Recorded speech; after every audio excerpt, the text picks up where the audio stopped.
दोस्तों स्वागत है आपका इनसाइट नॉलेज की एक और नई वीडियो में। पिछले कुछ दिनों से आपने काफी सारे आर्टिकल और काफी सारी वीडियो भारत के 5th जनरेशन एयरक्राफ्ट एमका के इंजन को लेकर सुनी होगी, जिसमें ब्रिटेन की रॉल्स रॉयस और फ्रांस की सेफ्रॉन कंपनी के बीच कंपटीशन चल रहा था। इनमें से कोई एक कंपनी भारत की defence research and development organisation यानी कि DRDO के साथ मिलकर इंजन का निर्माण करती और इसके लिए दोनों ही तरफ से भारत को कई ऑफर दिए जा रहे थे। दोनों ही कंपनी टेक्नोलॉजी ट्रांसफर करने के लिए भी राजी हुई थी। अब इसको लेकर डिफेंस मिनिस्ट्री की तरफ से कुछ कंफर्मेशन सामने आई है और उनके द्वारा कुछ अपडेट दी गई है। ये न्यूज ऐसे समय पर निकल कर आई थी जब भारतीय प्रधानमंत्री नरेंद्र मोदी फ्रांस दौरे पर थे और वहां पर फ्रांस के राष्ट्रपति इमैनुअल मैक्रोन से मुलाकात की थी। आगे बढ़ने से पहले मैं रेफरेंस के तौर पर स्क्रीन पर आर्टिकल दिखा देता हूं, जिसमें लिखा हुआ है defence ministry ask official to conclude talk for co development of jet engine with France within a month report. यानी कि भारतीय रक्षा मंत्रालय ने अधिकारियों से 1 महीने के अंदर फ्रांस के साथ जेट इंजन के सह विकास के लिए बातचीत समाप्त करने को कहा है। यानी कि यह स्पष्ट है कि भारत ब्रिटेन की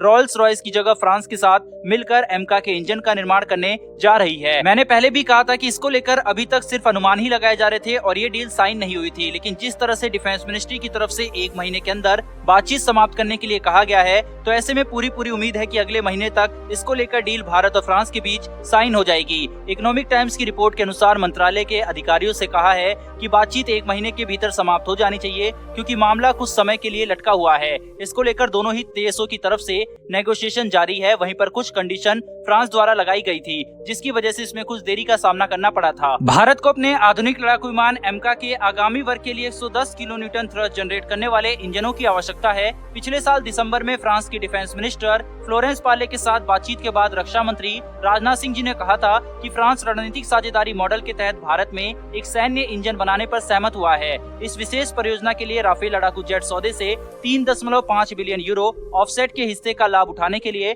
फ्रांस के साथ 2016 से कथित तौर पर चर्चा चल रही है। दरअसल भारत ने सितंबर 2016 में फ्रांस से 36 राफेल लड़ाकू विमान खरीदने की डील की थी। इस डील की ऑफसेट पॉलिसी के तहत फ्रांस की डसॉल्ट एविएशन और MBDA को भारतीय रक्षा क्षेत्र में अनुबंध राशि का 30% निवेश करने का समझौता किया गया था। ऑफसेट पॉलिसी को मैं बहुत शॉर्ट में आपको समझा देता हूं, जिससे आपको कोई कंफ्यूजन ना रहे। दरअसल रक्षा उपकरणों की खरीद में ऑफसेट पॉलिसी को काफी जरूरी माना जाता है। इस पॉलिसी के तहत अगर भारत किसी भी देश या विदेशी कंपनी के साथ 300 करोड़ रुपए से अधिक की डील करता है, तो उस कंपनी को कम से कम 30% भारत में खर्च करना अनिवार्य होता है। ये खर्च टूल्स की खरीद या फिर तकनीक के ट्रांसफर पर किया जा सकता है। इसकी समय सीमा 7 साल की होती है, जो कि पूरी होने पर भारत ने पिछले साल डसॉल्ट पर जुर्माना भी लगाया था। अब इसी ऑफसेट पॉलिसी के तहत इंजन की तकनीक साझा फ्रांस द्वारा भारत को की जाएगी। वहीं पर साथ में मिलकर एमका के इंजन का निर्माण भी करेगी। इकोनॉमिक टाइम्स की रिपोर्ट के अनुसार विस्तृत अध्ययनों में सामने आने के बाद बातचीत में गतिरोध आ गया था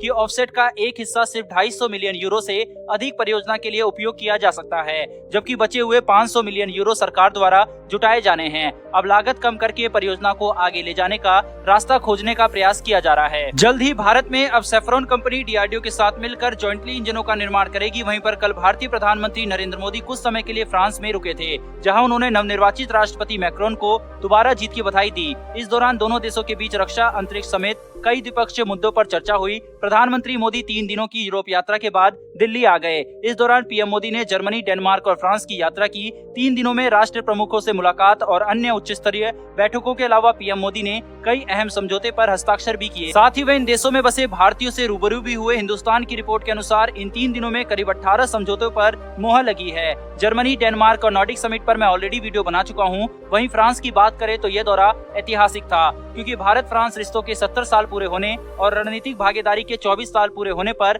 ये मुलाकात हुई है। वहीं पर दोनों ही देश इस मुलाकात से और भी करीब आए। रक्षा, समुद्री सुरक्षा, सिविल, न्यूक्लियर और ग्रीन एनर्जी जैसे क्षेत्रों पर रणनीतिक भागीदारी को और मजबूत बनाने पर दोनों शीर्ष नेताओं ने चर्चा की। सिर्फ रशिया यूक्रेन जंग पर ही नहीं, बल्कि मैक्रोन और पीएम मोदी ने जंग से उत्पन्न हुए खतरों पर भी बात की और चर्चा की कि कैसे जंग की वजह से दुनिया को होने वाली दिक्कतों से बचाने में दोनों देश मदद कर सकते हैं। हालांकि फ्रांस के इस दौरे में हुई डीलों को लेकर खबरें धीरे धीरे सामने आएगी, क्योंकि फ्रांस भारत का एक बड़ा रक्षा साझेदार है और नेवी, एयरफोर्स और आर्मी तीनों ही जगह उसके द्वारा बनाए गए हथियार भारत यूज करता है और अब वो इंजन भी भारत के साथ मिलकर बनाएगा। अब ऐसी भी उम्मीद है कि आगे चलकर पनडुब्बियों के निर्माण भी भारत के साथ वो कर सकता है। हालांकि प्रोजेक्ट F-75I से वो हटा जरूर है, लेकिन पॉसिबिलिटी यही है कि आगे चलकर वो भारत के साथ मिलकर इस पर समझौता करे। फिलहाल दोस्तों इस वीडियो में इतना ही, लेकिन भारत और फ्रांस की दोस्ती के लिए कमेंट बॉक्स में एक जय हिंद जरूर लिखिएगा। साथ ही डिफेंस और वर्ल्ड अफेयर से जुड़ी ऐसी वीडियो के लिए चैनल को सब्सक्राइब कर बेल नोटिफिकेशन को ऑन कर लें। फिर मिलेंगे ऐसी एक नई वीडियो के साथ। धन्यवाद। जय हिंद।